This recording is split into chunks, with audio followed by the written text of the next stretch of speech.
Le métabolisme biliaire est vital pour la cellule.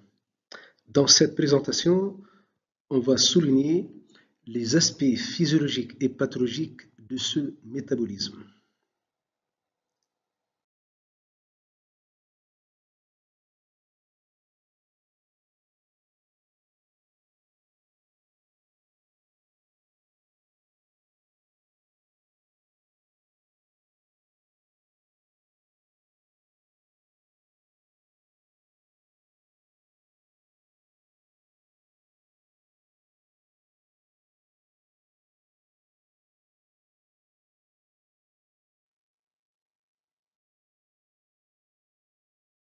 On va commencer par le métabolisme de la bilirubine. Dans ce schéma, on va voir les principales étapes de ce métabolisme. Au niveau des macrophages, les globules rouges dégradés vont donner naissance à l'hème, puis à la biliverdine et enfin à la bilirubine non conjuguée, ou bilirubine libre ou bilirubine indirecte. Cette bilirubine non conjuguée sera transportée au niveau sanguin pour être liée immédiatement à l'albumine. Donc, bilirubine non conjuguée et albumine seront transportés au niveau des hépatocytes où immédiatement il y a une séparation entre cette bilirubine non conjuguée et l'albumine. Évidemment, la première liaison, c'est pour éviter la filtration glomérulaire avec tous les effets secondaires.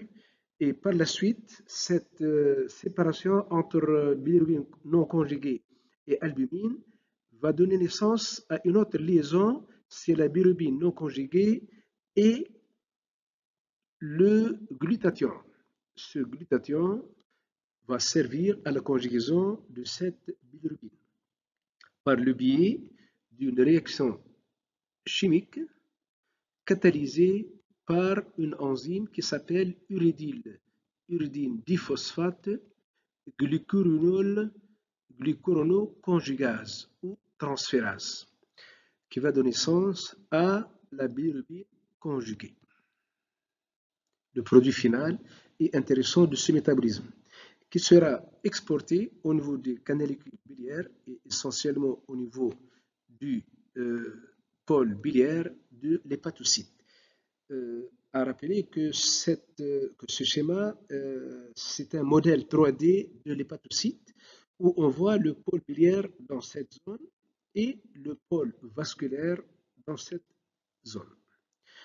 Donc, c'est par le biais d'un transporteur spécial qui s'appelle la M multidrague résistance type 2, qui sert à transporter la bilirubine conjuguée juste au niveau des canaux biliaires, laquelle, cette bilirubine conjuguée, au niveau des intestins, elle sera dégradée par le biais de la bêta-glucuronidase en urobilinogène et en stercobilinogène.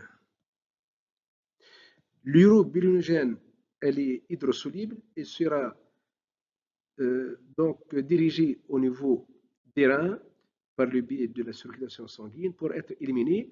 Et c'est elle qui donne la couleur jaune des urines. La stercobiline, elle, est éliminée au niveau des selles. Ceci constitue environ 80% de la bilirubine conjuguée. Et c'est elle qui donne la couleur classique des selles. Sur le plan pathologique, il y a plusieurs niveaux. Le premier niveau, c'est l'atteinte plus ou moins totale de la glucuronyle conjugase ou transférase. C'est la maladie de Crigler-Najjar. Le deuxième volet, c'est l'atteinte, mais à un autre niveau génétique, c'est la maladie de Gilbert.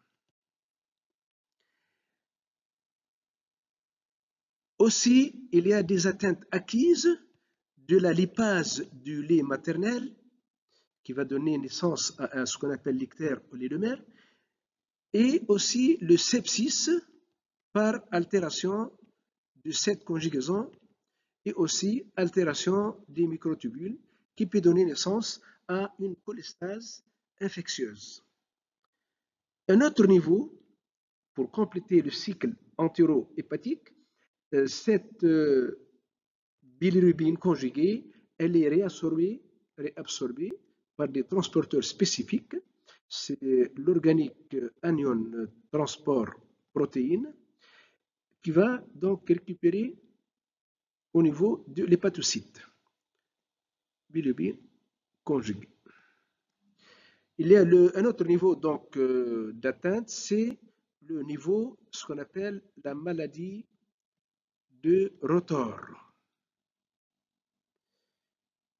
Enfin, il y a un site d'atteinte, mais c'est génétique dans ce cas, c'est l'atteinte de ce transporteur multidrag résistance type 2, c'est la maladie de Dubin-Johnson. Passons au détail dans le tableau suivant.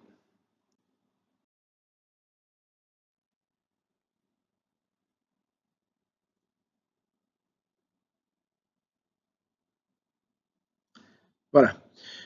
Dans ce tableau, on va étudier en détail les anomalies génétiques et acquises du métabolisme de la bilirubine.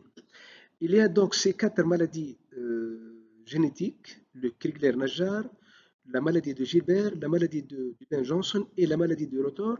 Elles sont automiques récessives toutes. Dans le Crigler-Najjar type 1, c'est la forme la plus grave où il y a le risque important de l'ictère nucléaire. Il n'y a pas de traitement spécial sauf la transplantation hépatique. Le type 2, il est asymptomatique ou sous forme d'ictère modéré.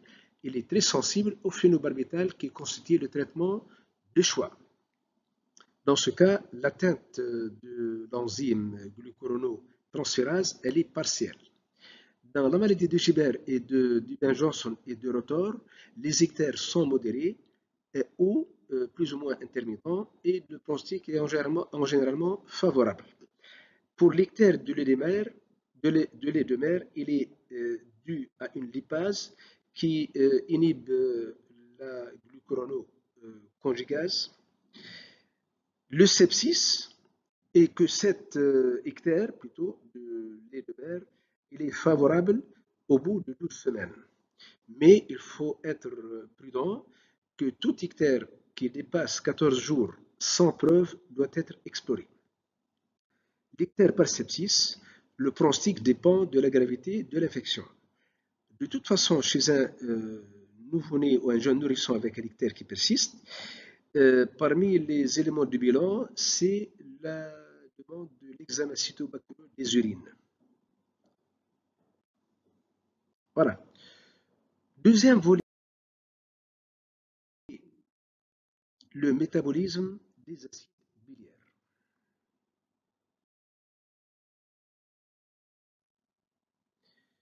Dans ce cas, alors, à travers ce schéma d'hépatocytes, le métabolisme des acides biliaires est simplifié pour souligner les conséquences pathologiques des anomalies des transporteurs.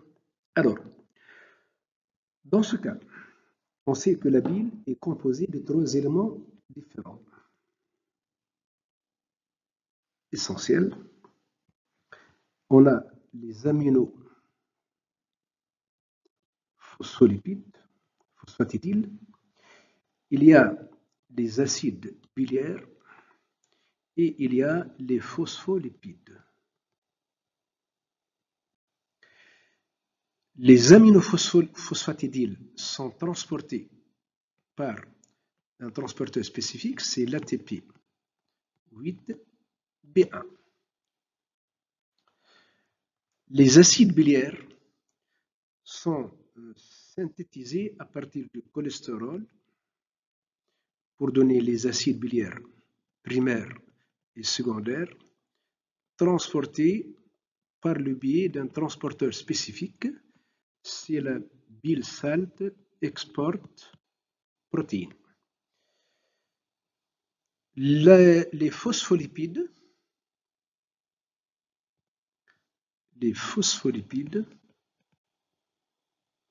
sont transportés par un transporteur spécifique, c'est un multidrag résistance type 3. À noter que le 2 est utilisé pour le transport de la bilirubine conjuguée. Alors, les éléments, tous ces transports sont régulés par un facteur nucléaire, s'appelle le FXR. Et il y a aussi une intégrité interhépatocytaire pour éviter la fuite des acides biliaires corrosifs pour le système canaliculaire. Les éléments pathologiques seront signés ainsi. Une anomalie de l'ATP8B1 donne naissance à la PFIC1. C'est une maladie, c'est la progressive familiale intrahépatique cholestase type 1. L'anomalie de la BSEP donne naissance à la PFIC2, ancienne maladie de Biller. L'anomalie de ce transporteur MDR3 donne naissance à la PFIC3. D'autres anomalies des zones serrées et du FXR sont en pleine étude. L'image définitive n'est pas claire et ce sont des anomalies relativement très rares. Passons en détail pour les tableaux. Voilà.